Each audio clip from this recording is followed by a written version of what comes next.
gostaria Eu, seu filho da puta, agora de te fuder? Ai. Todo o que eu não jogador... puder responder, eu me escapo. Não, todo jogador, todo treinador tem, e todo torcedor tem a grande derrota da sua vida e o grande jogo da sua vida. Pelo menos, imagino, eu tenho os meus. Ficar na memória, né? Muito. Mas você tem aquele jogo que é o teu jogo. Você tem aquela derrota que é a tua derrota. Bem no passado, né, Rica? Faz tempo, né, Rica? Faz um tempo, mas era colorido já, eu me lembro. Mas ficou, né? O Daronco acho que nunca pitou um título do São Paulo, porque a geração dele acho que não viu quase nenhum. Mas enfim, o treinador seguramente tem na cabeça dele o erro da vida dele, aquele que machuca dele, fala, puta, caralho, me machuca ter cometido esse erro. Você tem o teu? Tenho vários. Mas você tem aquele que te machuca mais? Cara, tem um. Assim, todo erro, todo nosso erro, tu tem vontade de dormir e acordar 3 meses depois que tudo passou, entendeu? Como se fosse acontecer uma mágica de tu realmente conseguir fazer isso, assim, porra, eu vou dormir 3 meses e quando eu me acordar, ninguém vai lembrar dessa cagada. O pessoal já esqueceu. Já esqueceu. Mas não tem como, que não esquece. Então, assim, eu vou pegar um que envolve o seu time, tá? E de fato é um erro que me marcou bastante e eu acho que é um erro que acabou me penalizando no sentido de não ganhar o prêmio naquele ano do Campeonato Brasileiro, e já era uma das primeiras vezes que a CBF tinha instituído um prêmio valor para o melhor árbitro, sabe? E naquele ano eu tinha apitado todos os clássicos do Campeonato Brasileiro, todos os clássicos possíveis. Apitei São Paulo e Palmeiras, turno e retorno. Apitei São Paulo e Santos, Corinthians e Santos, Corinthians e Palmeiras, Flamengo e Vasco, Flamengo e Botafogo, Atlético Mineiro e Cruzeiro, Atletiba. O que tinha eu apitei, sabe? Eu apitei todos. Que ano é, Daronco? E nos clássicos deu tudo certo. Acho que foi 17 ou 18, eu não tenho certeza. Eu marquei um pênalti em Curitiba e posso falar porque isso aí não, sabe, é algo notório, não tenho o que esconder, né? Eu marquei um pênalti no jogo entre Curitiba e São Paulo, acho que foi na penúltima rodada do Campeonato Brasileiro. Curitiba acho que lutava contra o rebaixamento e o São Paulo brigava, acho que por uma vaga ou na Sul-Americana ou na Libertadores. E eu marquei um pênalti pro Curitiba que, na verdade, quem tinha colocado a mão na bola foi uma bola cruzada na área, assim. 2 jogadores subiram, o atacante por trás do defensor, assim, e uma mãozinha do lado, assim, da cabeça do defensor ali, toca com a mão na bola, sabe? E um lance de difícil visualização no campo, eu até não ia marcar nada naquele momento. Mas daí os colegas também gritaram mão, com muita firmeza, muita certeza. A bola já estava lá na linha lateral, sabe? O estádio só tinha dado aquela tremida, mas ninguém sabia falta de quem que era. E aí, eu apito e... Pode, por favor. Não, 5 anos depois acho que tem o direito, né? Ladrão! Roubou meu time! Sem vergonha! Pronto, desabafei. Não. Mas esse jogo foi foda, porque assim, isso aí foi lá pelos 40 e poucos do primeiro tempo. E aí eu pergunto pro colega que tinha gritado mão, eu, tá, e aí, meu, mão de quem? E o colega também, ele começa a gaguejar, e eu disse, puta que pariu. Aí tinha o árbitro adicional, tinha árbitro adicional naquela época também, sabe? Daí eu viro pro adicional e eu, tá, e aí, meu, mão de quem?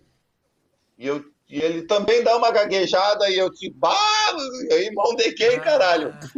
Pra mim foi do vermelho. E eu, se foi do vermelho, então é pênalti. Foi bem assim que aconteceu, sabe? Não tem, acho que já passou, enfim, já pitei jogos das 2 equipes depois. Aí a gente coloquei como pênalti. E ficava um jogador, um de frente pro outro, assim, os 2 envolvidos na história, um apontando o dedo pro outro, dizendo que o outro tinha colocado a mão na bola, sabe? Puta, teus colegas te botaram uma roubada. Não, mas eu também... Não deu pra pegar. Não é questão. Não é questão dos meus colegas. A função ali era minha. Eu tinha que ter visto e eu tinha que ter acertado. Essa é a grande verdade. Eu não vi e errei. né? Não tem. Os colegas poderiam ter salvo a minha pele. Isso que infelizmente não aconteceu, claro. mas a culpa é minha. Aí o Curitiba bateu o pênalti e fez 1-0. Logo em seguida termina o primeiro tempo. Aí, quando eu tô entrando para ir no vestiário do Couto Pereira, assim, porque acho que era um jogo de Globo São Paulo, naquele momento. Aí vem uma repórter da Globo, assim, pergunta para mim, assim, Daronco, pode explicar o que vocês marcaram ali na hora do pênalti? E eu disse, puta merda, fudeu. Perguntou porque não foi. Alguma merda aconteceu. Aí tô indo, já fico puto. Aí já tô indo assim pelas escadinhas do negócio. Aí lá no Curitiba tem um camarada que fica cuidando da porta do nosso vestiário e ele fica escutando um radinho. Aí perguntei pra ele, disse, qual foi a merda que deu no pênalti? Aí ele meteu assim, Daronco, quem meteu a mão na bola foi o atacante. Aí eu disse, puta que pariu, fudeu. Aí já tem, sabe aquela dor de barriga que te vem instantânea, assim, ó, te dá aquela brochada, te dá um troço. Tem mais assim, 45 ainda. Cara, não tem como, assim, ó, vocês não tem como imaginar esse sentimento, sabe? É um sentimento muito ruim, é horrível, horrível. Aí chegou o observador do jogo, a gente tinha um chefe lá, tava observando, que tava vendo só pelo campo. Aí ele vem assim, entra no vestiário, dando os parabéns, pênalti bem marcado, não sei o que, eu disse, bem marcado, caralho, não foi pênalti. E aí, cara, quando a gente volta do intervalo, assim, mas credo, tinha o time de São Paulo inteiro no meio de campo para vir falar com a gente, sabe? Óbvio. Todo mundo. Chegou a notícia, né? Sabe? Veio, o treinador na época era o Dorival, e os caras tudo indignado, e eu disse, olha, cara, eu sei, tá? Eu já sei. Infelizmente, eu não tenho nada que possa ser feito. Eu sinto muito, a única coisa que eu posso pedir para vocês é desculpa. Não posso fazer mais nada além disso. Eles? Na hora do claro, jogo, eu vou falar. Sim, porque eu sabia que tinha feito cagada, vou falar o quê? E aí o São Paulo não, tô certo, foi pênalti. Não, na hora... Aí jogando para arrumar um pênalti. Não, mas aí que tá, se ele erra de novo, aí são 2 erros, né, Daronco? Aí são duas cagadas. Duas cagadas é pior do que uma. Né? Aí, com certeza. É claro que tu pedir desculpa nessa hora, praticamente não tem nenhum efeito. Certo? Não tem efeito nenhum, porque os caras estão de cabeça quente. Eles não vão te entender. Certo? Eles não vão... Tu vai ali, tu vai mostrar a tua humildade, tu vai reconhecer o teu erro, que é algo até realmente nobre da nossa parte, mas eu também não estava lutando contra nada, porque a imagem por si só já dizia tudo, não era algo interpretativo ou algo que eu pudesse defender a decisão. Era um erro de quem colocou a mão na bola, e a gente deu da pessoa errada, certo? E isso aconteceu. Claro que depois eu cobrei o jogador que fez isso daí. Eu disse para ele no mesmo momento, depois eu peguei e disse, cara, tu não tem noção do que tu fez comigo, porque tu podia ter dito que foi tu que colocou a mão, cara. Tu viu que a gente não sabia, tu viu que a gente estava em dúvida. Aí ele ainda me disse, Daronco, mas assim, tu tem que ver que a pressão pro nosso lado aqui é muito grande, não sei o que, a torcida cobra nós. Eu disse, cara, cobra vocês, mas o teu salário tá garantido todos esses meus.